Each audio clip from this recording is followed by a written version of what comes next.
현재 대한민국 이렇게 어느 나라가 제일 좋았어? 라고 이렇게 물어보면 지금 한번 물어볼까요? 지금의 대한민국 지금 어느 나라 때가 국민들이 제일 행복하고 국민들이 제일 그 왕이나 이런 사람 말고 귀족 말고 평범한 사람들이 제일 살기 좋았을까? 고구려가 평범한 사람들이 제일 잘 살기 좋았을까? 손 들어봐요. 그런 사람이 있고, 그 다음에 신라 시대, 송일신라를 비롯한 신라 시대, 삼국 시대 이때가 그랬을 거다라는 사람도 있고, 그 다음에 고려 시대 그랬다 있고, 그 다음에 조선 시대 제일 없네. 그 다음에 현재 지금 네 조선 시대는 아예 없네요. 우리가 조선 시대에 대해서 너무 몰랐어요. 모르고 있어요. 조선이란 나라가 얼마나 위대한지 거의 다 몰라요. 대한민국 사람들이. 오히려 조선진 이래가지고 일제가 막 비하하고 그랬는데, 이 대한민국 국민, 전 세계에서 우리 조선 왕조는 일단 500년, 600년 가까이 500년 동안 존재했어요. 자, 500년 동안 좋았던 때도 있지만 팍 꺼졌던 때도 있어요. 예, 우리 좋았던 때도 있지만 팍 꺼졌던 때도 있죠. 이쪽 기근이나 호환, 마마, 전염병, 그리고 전쟁 이런 게 있으면 안 좋죠. 이런 거 있을 때에 그럴 때 막 이렇게 한 이런 걸 가지고 조선시대 전부를 얘기하면 안 돼요. 예를 들면 조선에 노비가 많았다. 조선시대 노비가 많았다. 모두 다 노비였다. 근데 그런 것은 한때 그랬어요. 조선 초기에 황희정승만 해도 노비를 300명, 500명씩 두고 썼어요. 정말 많은 노비를 두고 썼어요. 그러나 나중에 조선 후기가 되면 18세기가 되면 1.5%만 노비였어요. 노비가 나중에 다 사라져요. 여러분들 조상 중에 우리 노비였는데 있나요? 이 19세기가 되면 모두 다 양반으로 바뀌어요. 돈 주고 다 사잖아요. 돈 주고 다 샀어. 그래서 신분의 자유가 있어요. 우리나라 노비는 노예제 들어가지 않아요. 왜냐하면 배고플 때 양반집에 들어가면 노비가 되거든요. 먹을 게 없으니까 양반집에 들어갔어. 그리고 우리가 이제 이렇게 그 노비하면 자손도 다 노비라고 생각을 하지만 그러기도 한때도 있었어요. 아까 말했잖아요. 이렇게 험악할 때도 있었다고. 그런데 대체로는 면천이 가능했어요. 돈 주면 그 면천이 가능해. 일부러 그냥 그 자기 주인 그냥 양반집, 부잣집 양반집 그냥 노비로 있는 경우도 많아요. 그게 더 편하니까, 그게 더 좋으니까. 그런데 이제 그 나중에는 아까 말한 대로 조선 후기가 되면 노비가 거의 사라지게 됩니다. 다 양반이 되죠. 그래서 신분 상승이 자유로웠다. 신분. 우리 과거 제도는 신분이 자유로웠다. 과거 제도는 양반만 보는 걸까요? 우리는 양반만 보는 것이 아닐까 막 했잖아요. 우리나라는 조선왕조실록이라는 대단한 실록이 있어요. 그냥 뭐 그 조정에서 얘기하는 거 다 그냥 말 한마디까지 다 쓴 게 있어요.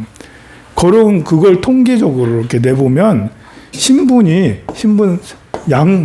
양반이 있고 중인이 있고 평분이 있을 거 아니야. 여기는 완전 귀족이고 귀족도 없었지만 왕족이고.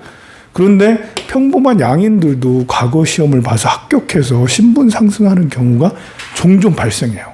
어떤 경우에는 40에서 50%가 양인에서 나오는 경우도 있어요. 어떤 경우는 30%가 양인에서 나오기도 하고. 이 양인들은 그런데 공부하기가 시원치 않잖아요. 공부는 양반들이나 공부하기 위해서. 그래도 양인들도 시험 볼 자격이 있었고 합격을 했다고. 세계에서 그런 나라 봤어요?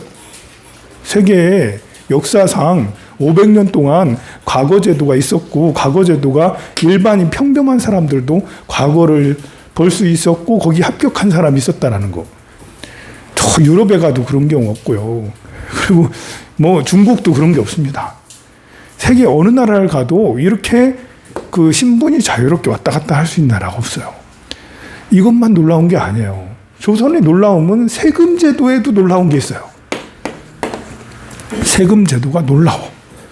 보통 이제 세금 여러분들 뭐 세금 많이 떼잖아요. 그래서 직장 가면 직장에 뭐 이렇게 무슨 세가 있어 적지 않아.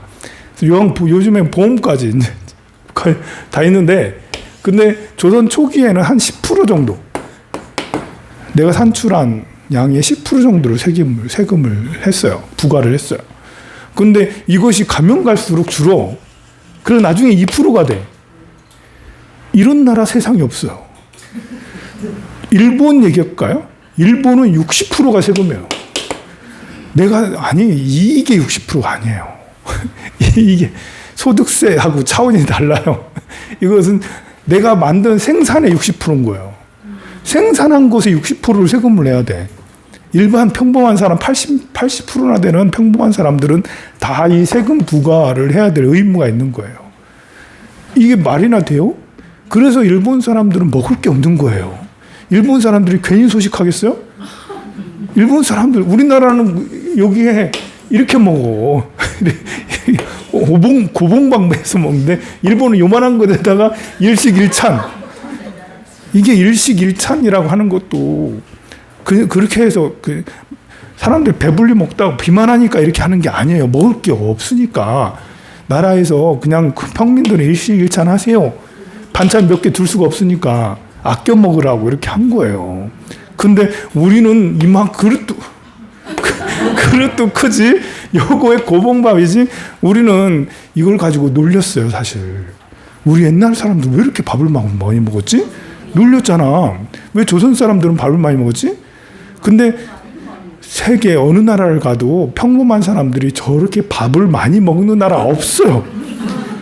이게 웃긴 거긴 하지만 우픈 거야, 우픈 거. 우리나라만 좋은 거야, 사실. 사람들이 밥을 이렇게 밥만 많이 먹겠어요, 우리나라 사람들이?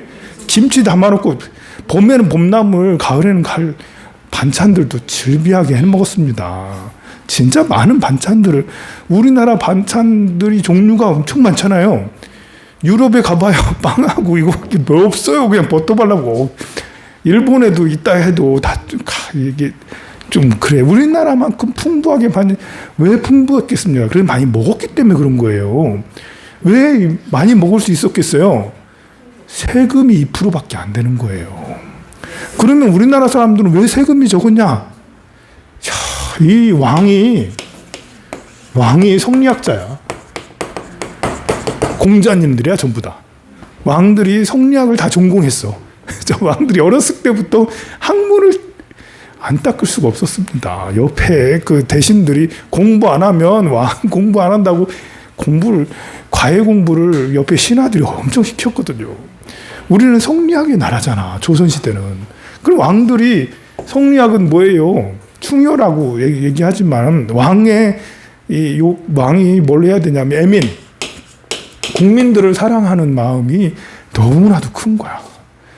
그래서 처음 시작 때부터 끝에 철종 고종 황제까지 아무리 연산군이 흉악하다 하더라도 자기가 하고 싶은 대로 흉악한 거지, 국민들을 생각할 때는 국민들을, 우리나라 사람들이 굶으면 안 되고 아프면 안 되고 이런 거예요. 세종대왕은 심지어 궁 안에다가 별을 심어가지고 어떻게 하면 작물이 더 많이 나올까, 이런 거 국민들이 더 잘 살게 하기 위해서 엄청 아침부터 저녁 때까지 한 거예요. 그래서 500년 내내 27명의 왕들이 모두 다 공통적으로 자기는 우리나라 국민들을 사랑해야 돼. 우리나라 국민들을 너무 국민공부 떠받들었다. 민심이 천심이란 말 여전히 쓰는 것은 조선시대 때 했던 거예요. 이렇게 하니까 세금이 처음에 10% 하다가 계속